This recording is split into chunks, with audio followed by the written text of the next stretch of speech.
एक समय की बात है, हिमालय की खाड़ी के किनारे एक छोटे से शांत गांव में राहुल नाम का एक युवा लड़का रहता था। राहुल अपने क्रोधी स्वभाव और चंचल मन के कारण गांव भर में प्रसिद्ध था। उसका मन हर समय विचारों से भरा रहता था। सोचो कि उसके विचारों के तूफान ने उसके मन को एकदम बेचैन कर दिया था। उसके जीवन से शांति मानो गायब हो गई थी और वह हमेशा अपने ही ख्यालों में खोया रहता था और तनावपूर्ण जीवन जी रहा था। उनके अशांत मन और क्रोध के कारण उनके अपने परिवार के सदस्यों और गांव वालों से भी संबंध अच्छे नहीं थे, जिससे वह और भी अधिक अकेला और अपमानित महसूस करने लगा। वह और भी अधिक मानसिक तनाव की स्थिति में चला जाता है। एक समय की बात है, राहुल अपने गांव की गलियों में घूम रहा था। तभी उनकी मुलाकात एक बौद्ध भिक्षु से हुई जो एक पेड़ की छाया के नीचे ध्यान में बैठे थे। बौद्ध भिक्षु के चेहरे से निर्मल शांति की आभा झलक रही थी। इस असीम शांति में राहुल बौद्ध भिक्षु की ओर आकर्षित हुआ। जब राहुल बौद्ध भिक्षु के करीब आया तो उसे अपने आसपास एक सकारात्मक ऊर्जा का एहसास हुआ। भरत को एहसास हुआ कि इस असीम शांति और सकारात्मक ऊर्जा का स्रोत कहीं न कहीं इस बौद्ध भिक्षु के भीतर ही है। इसलिए वह वहीं बैठकर उसकी आंखें खुलने का इंतजार करने लगा। थोड़ी देर बाद जब बौद्ध भिक्षु की आंख खुली तो उसने एक युवा लड़के को अपने सामने बैठा पाया, जो बहुत तनावग्रस्त और नकारात्मक भावनाओं से भरा हुआ लग रहा था। राहुल ने बौद्ध भिक्षु की ओर उदार भाव से देखा और बहुत विनम्रता से कहा, मालिक, मेरा मन बहुत अशांत है और मेरे मन के विचार मुझे खाए जा रहे हैं। मुझे एक पल के लिए भी शांति महसूस नहीं होती। क्या आप मुझे सिखा सकते हैं कि मैं अपने अशांत मन को कैसे शांत करूं? बौद्ध भिक्षु ने राहुल की पीड़ा को समझते हुए करुण दृष्टि से देखा और कहा, मेरे प्यारे बच्चे, मैं तुम्हें एक कहानी सुनाना चाहता हूँ। इस कहानी में मानसिक शांति और खुशी के रहस्य छिपे हैं। क्या आप कहानी सुनना चाहेंगे? राहुल ने हाँ में सिर हिलाया और पूरी एकाग्रता से कहानी सुनने को तैयार हो गया। उनके अंदर जिज्ञासा चरम पर थी। वो कहानी सुनने को बेताब था। बहुत समय पहले की बात है। एक नगर में शक्ति नाम का एक आदमी रहता था। शक्ति बेहद महत्वाकांक्षी व्यक्ति थे और उन्हें हर काम में लोगों से मदद की जरूरत पड़ती थी। यदि उसे किसी से असफलता और बुराई सुनने को मिलती थी तो वह गहरी चिंता और तनाव में चला जाता था। उनका मानना था कि सफलता और भौतिक शक्तियां वांछित खुशी देंगी, लेकिन वह जितना सफलता और प्रशंसा के पीछे भागता था उतना ही मानसिक तनाव में डूबता जाता था। लेकिन अचानक शक्ति का सामना उस समय के मशहूर बौद्ध भिक्षु से हो गया, जिसका नाम महाकौशल था। महाकौशल अपने शिष्यों को ध्यान की शिक्षा देते थे और वह स्वयं एक बहुत ही ध्यानमग्न और प्रबुद्ध व्यक्ति थे। महाकौशल की अद्भुत एकाग्रता से प्रभावित शक्ति ने उनसे अपने भटकते मन को शांत करने का उपाय जानना चाहा। शक्ति ने कहा कि मेहनत में हमेशा सफलता के पीछे भागता हूँ और लगातार अधिक हासिल करने की कोशिश करते हूँ, फिर भी मुझे कोई क्षणिक संतुष्टि या आत्मसंतुष्टि नहीं मिलती। इस निरंतर बेचैनी के बीच मैं शांति कैसे पा सकता हूँ? बौद्ध भिक्षु ने करुण दृष्टि से उसकी ओर देखा और उत्तर दिया, आपका मन एक अशांत नदी की तरह है जो हमेशा बहती रहती है। आप कभी भी शांत नहीं रह सकते।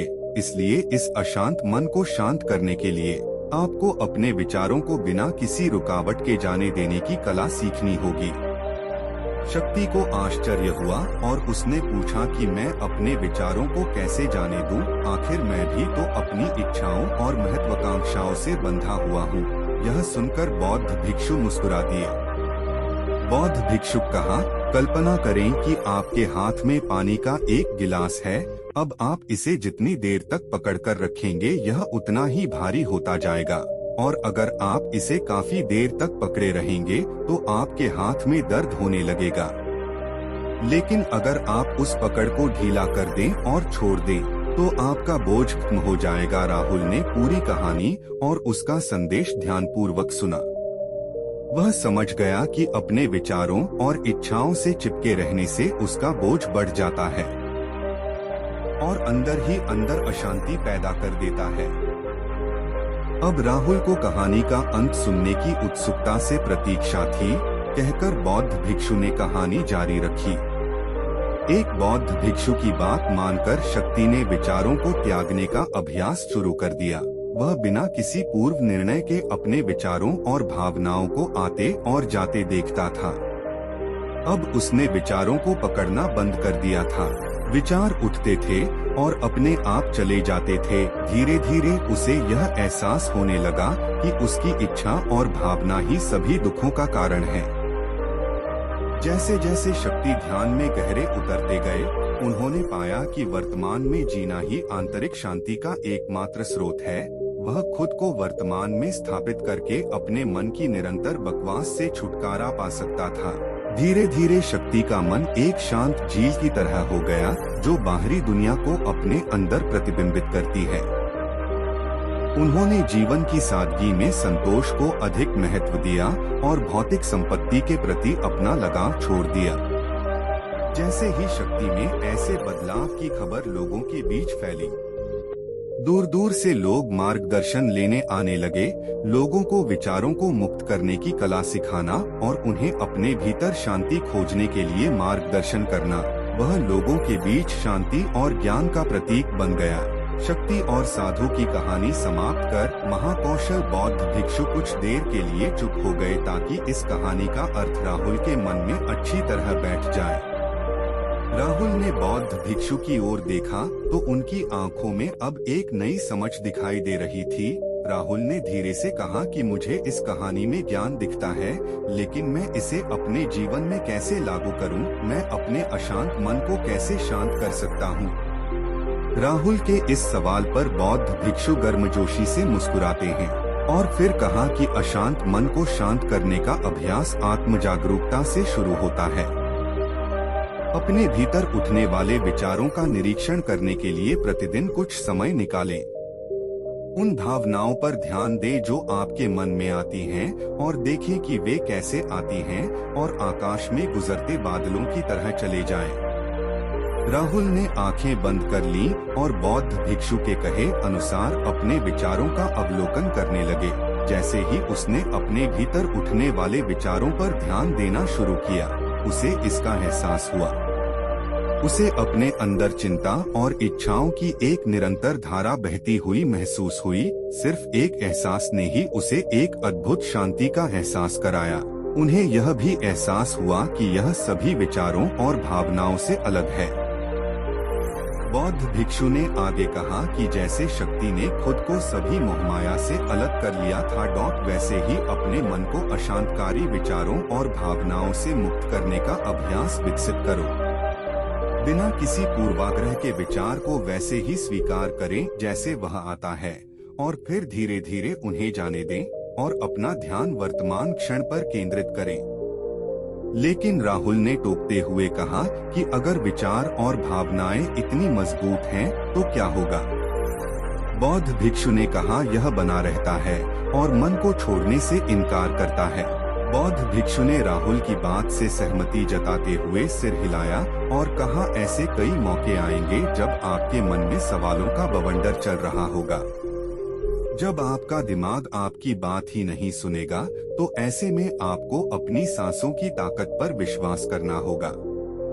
एक बार फिर भिक्षु ने राहुल से कहा अपनी आंखें बंद करो और अपनी सांसों पर ध्यान केंद्रित करने के लिए अपने पेट को ऊपर उठता हुआ और मथता हुआ महसूस करें। बौद्ध भिक्षु ने बताया कि जब भी आपका मन अशांत हो तो तुरंत अपनी सांसों पर लौट आएं। सांस की वाद्य गति आपको तुरंत वर्तमान के चरणों में वापस खींच लेगी और आपको शांति का अनुभव कराएंगी।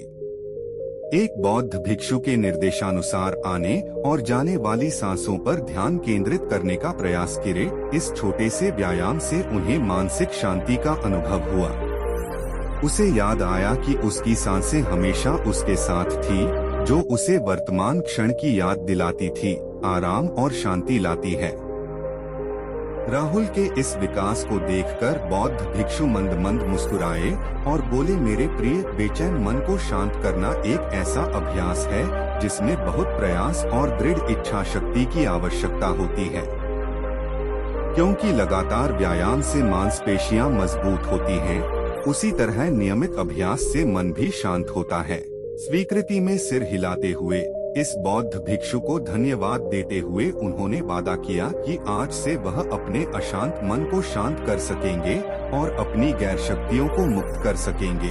बौद्ध भिक्षु ने राहुल के कंधे पर हाथ रखकर कहा, मुझे आपकी क्षमता पर बहुत भरोसा है और आपको जल्द ही आंतरिक शांति मिलेगी, लेकिन याद रखें कि यह आसान नहीं होगा। लेकिन अगर आप दृढ़ इच्छा शक्ति और खुले दिल से प्रयास करेंगे तो आप निश्चित रूप से वह शांति पा लेंगे जो आपके अंदर है। उस दिन से राहुल अपने अशांत मन को शांत करने का प्रयास करने लगा और हर दिन ध्यान करने के लिए एक अलग समय निर्धारित किया। उसने अपने मन में उठने वाले विचारों को बिना किसी रोक टोक के जाने दिया और अपनी सांसों के जरिए खुद को वर्तमान में बनाए रखने की कोशिश की। समय के साथ अभ्यास करते हुए राहुल को अपने अंदर शांति का अनुभव हुआ। जैसे जैसे समय बीतता गया, राहुल को ज्ञान और शांति का स्रोत कहा जाने लगा। जैसे जैसे समय बीतता गया, भरत को ज्ञान और शांति का स्रोत कहा जाने लगा।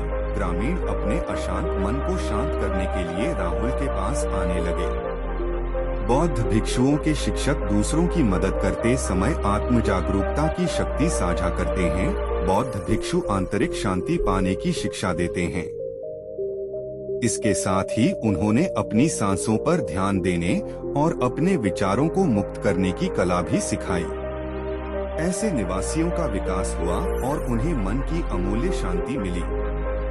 बौद्ध भिक्षु की शिक्षाओं और राहुल द्वारा संचालित अभ्यास के माध्यम से विचारों को त्यागने और वर्तमान में जीने की कला दूर दूर तक फैल गई।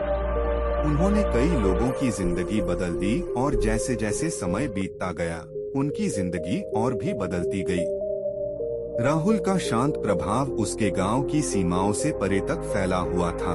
आसपास के गांवों और शहरों से लोग राहुल के परिवर्तन की कहानी सुनते थे, उनसे सलाह लेने आते हैं। मन के बोझ तले दबे लोगों के लिए राहुल आशा की किरण बन गया। राहुल की शिक्षाएं केवल ध्यान और प्रवचन तक ही सीमित नहीं थीं, बल्कि वह रोजमर्रा के काम जागरूकता के साथ करने पर ज्यादा जोर देते थे। वह लोगों को अपनी भावनाओं के प्रति जागरूक रहने की याद दिलाते थे।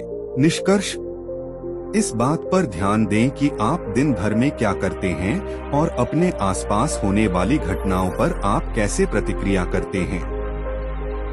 हर काम पूरी जागरूकता के साथ करें।